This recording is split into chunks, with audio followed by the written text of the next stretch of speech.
It doesn't matter what the frickin' legal and ethics people say.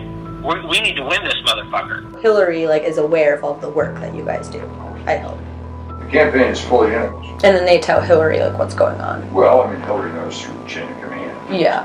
I'm not suggesting we wait around. We need to start this shit right away. Okay. On every one of these fronts. Okay. What I call it is conflict engagement. That's your version of reenfranchisement. Conflict engagement in the lines at Trump rallies. We're starting anarchy here. This is part one of our undercover investigation into the dark, backroom dealings of the Hillary Clinton presidential campaign. The culmination of a year-long investigation infiltrating the machine from the bottom all the way to the White House. There are concerns this election will be rigged. What you're about to see will make you uncomfortable and angry. It's graphic, uncensored, and disturbing. Our attorneys say there is strong evidence of criminality, and this is just part one. A lot of free union guys? They'll do whatever Oh yeah. you want. Yeah. They're rock and roll. So I'm basically Deputy Rapid Response Director for the DNC for all things Trump on the ground. Nobody's really supposed to know about me. You know what I'm saying? We have mentally ill people that we pay to do shit. Make no mistake. This guy named Cesar Vargas is his name. I got a priest to cry on camera once. You know, Brad and Bob and Lux and myself are all part of the old school method where it doesn't matter what the frickin' legal and ethics people say. We need to win this motherfucker. So Bob is really good friends with him, and talked to him this afternoon. And they are all in. If we can get 25 grand, they're all in. There is a narrative that supporters at Trump rallies are violent and dangerous, looking to beat up protesters who don't agree with them. But our undercover investigation into the Hillary Clinton Democratic Party machine reveals a very different story. If you're there and you're protesting and you do these actions, you will be attacked at Trump rallies. That's what we know. So that's part of the process That's the eliciting whole the reaction. The whole point of it is we know that Trump's people will freak the fuck out. His security team will freak out, and his supporters will lose their shit. This is Scott Fovel. He is the National Field Director for Americans United for Change. He used to work for People for the American Way, an organization funded by George Soros. He also has his own company called the Fovel Group. He is one of the dark operatives for the Clinton campaign. We are contracted directly with the DNC and the campaign, both. Yeah. I am contracted to him, but I answer to the head of special events for the DNC and the head of the special events and political for the campaign. The campaign pays DNC, DNC pays Democracy Partners pays the Fovel Group, the Fovel Group goes and executes the shit on the ground. Democracy Partners is a private political consulting company with deep ties to Hillary Clinton, Barack Obama's White House, and the Democratic National Committee. We are the primary mechanism as a team. Democracy Partners is the tip of the spear on this. Wherever Trump and Pence are going to be, we have events. Okay. And we have a whole team across the country that does that. Both consultants and people from the Democratic Party and the Democratic Party apparatus and people from the campaign, the Clinton campaign. My role with the campaign is to manage all that. Bob Creamer is Democracy Partners. He is the husband of Jan Schakowsky, a Democratic congresswoman from Chicago, and in 2005 he pled guilty to tax violations and bank fraud. He was convicted and sentenced to 5 months in prison and 11 months of house arrest. He founded Democracy Partners in 2011.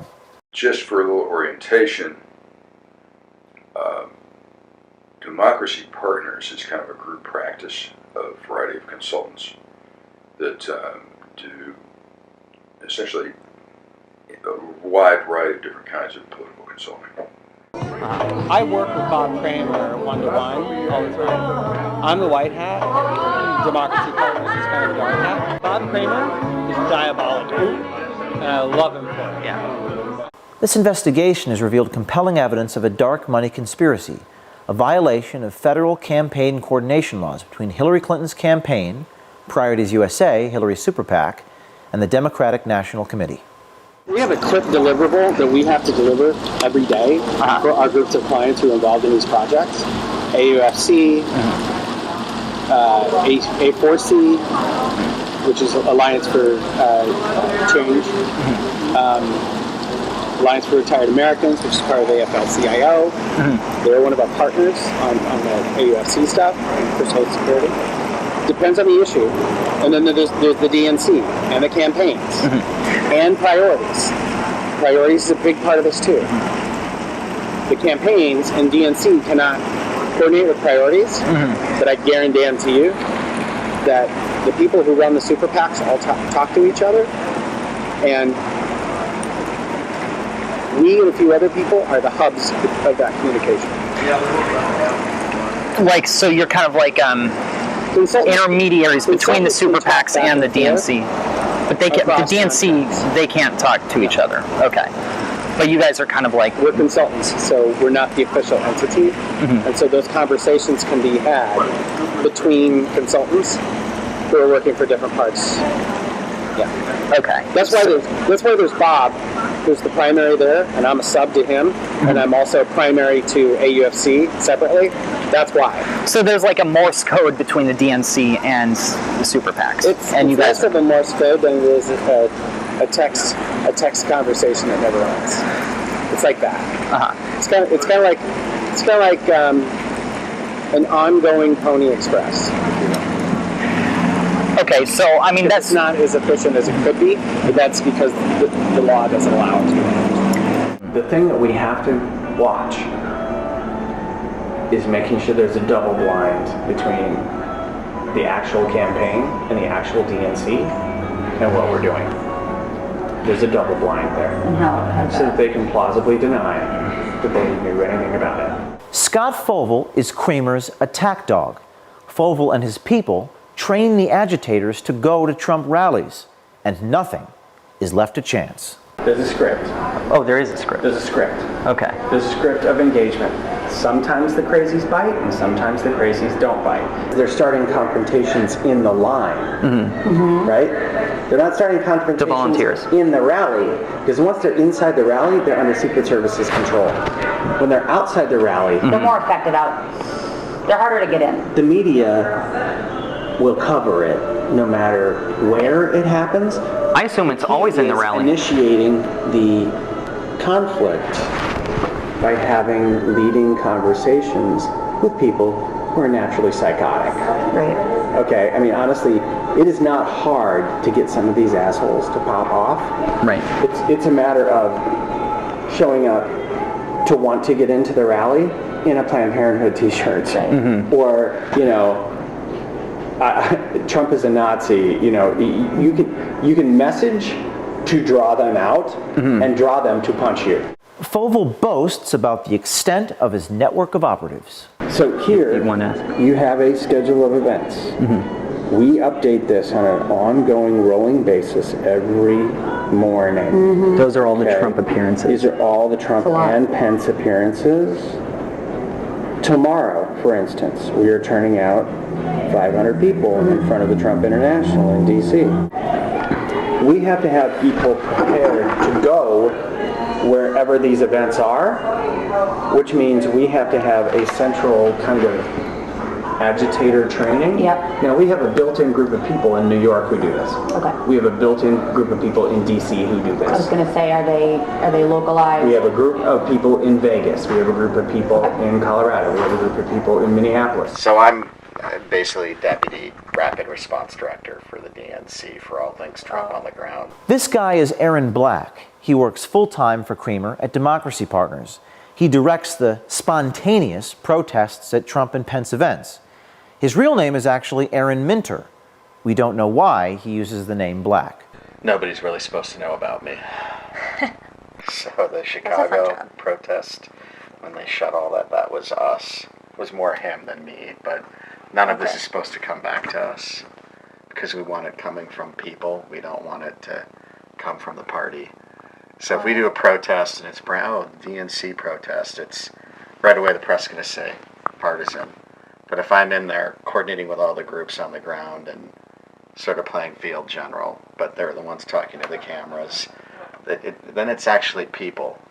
But if we send out press advisories with DNC on them and Clinton campaign, it doesn't have the same effect. We have to be really careful because what we don't need is for it to show up on CNN that the DNC paid for X people to. That's not going to happen. So me and I did the Chicago Trump event where we shut down the light bulbs. Yeah. Zulema Rodriguez and Aaron Black are bragging about a protest last March that turned extremely violent and led the Trump campaign to cancel a huge rally. Fights broke out between protesters and Trump supporters, and 2 Chicago police officers were injured. Based on our reporting, the event was not spontaneous. We have a call with the campaign every day to go over the focuses that need to be undertaken. I just had a call with the campaign and the DNC. Every day at 1 o'clock. We met her at the Republican convention in Cleveland in July. And then we also did the Arizona one where we shut the highway down. Yeah, really? Yeah. This Clinton dark machine is also prepared for the fallout from the violence they foment at the Trump rallies and other demonstrations. Because the one thing I'm never going to do is have some kid get punched out at a rally and then not have his doctor bill and his legal bill, if he gets arrested, paid for it. Ultimately, the whole endeavor is to get negative press of Trump and his supporters in local and national media. It's something that Bob and I obsess about, is we're not going to go to an effort to just do an event and not have anybody show up or not have it covered. We have to get coverage. These guys have been doing their dirty tricks for some time, even before Trump won the nomination. So I probably know your work. I know you do. Everybody knows. But was the, you mean like a situation where it's sort of like remember the Iowa State Fair thing where Scott Walker grabbed the sign out of the dude's hand? And then the dude gets kind of roughed up right in front of the stage right there on camera? Yeah. That was all us. The guy who got roughed up is my counterpart who works for Bob. And that was like storyboarded, that him getting roughed up or scenarioed it. So you like lent yourselves to that situation and it happened. It was a self-fulfilling prophecy. We planted multiple people in that front area around him and in the back to make sure there wasn't just a action that happened up front. There was also a reaction that happened out back. Remember this woman? Her name is Shirley Teeter. She is a 69-year-old sufferer of COPD. According to numerous news stories at the time, she was assaulted at a Trump rally in North Carolina by Trump supporter Richard Campbell. The media played her story across the country for days. She was one of our activists. She was one of your activists who had been trained up to bird dogs. Yes. So the term bird dogging, you put people in the line at the front, which means they have to get there at 6 o'clock in the morning, so they're getting the front of the rally, so that when Trump comes down the rope line, they're the ones asking him the question in front of the reporters because they're pre-placed there. To funnel that kind of operation, you have to start back with people 2 weeks ahead of time and train them how to ask questions. Right.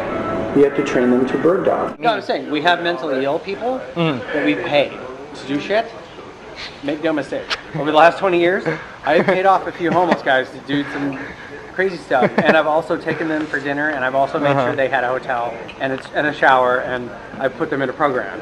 Like, I've done that, but the reality is, a lot of, especially in our union guys, a lot of union guys, they'll do whatever you want. Yeah. They're rock and roll. When I need to get something done in Arkansas, the first guy I call is the head of the AFL-CIO down there, because he will say, what do you need? And I will say, I need a guy who will do this and this, and they find that guy.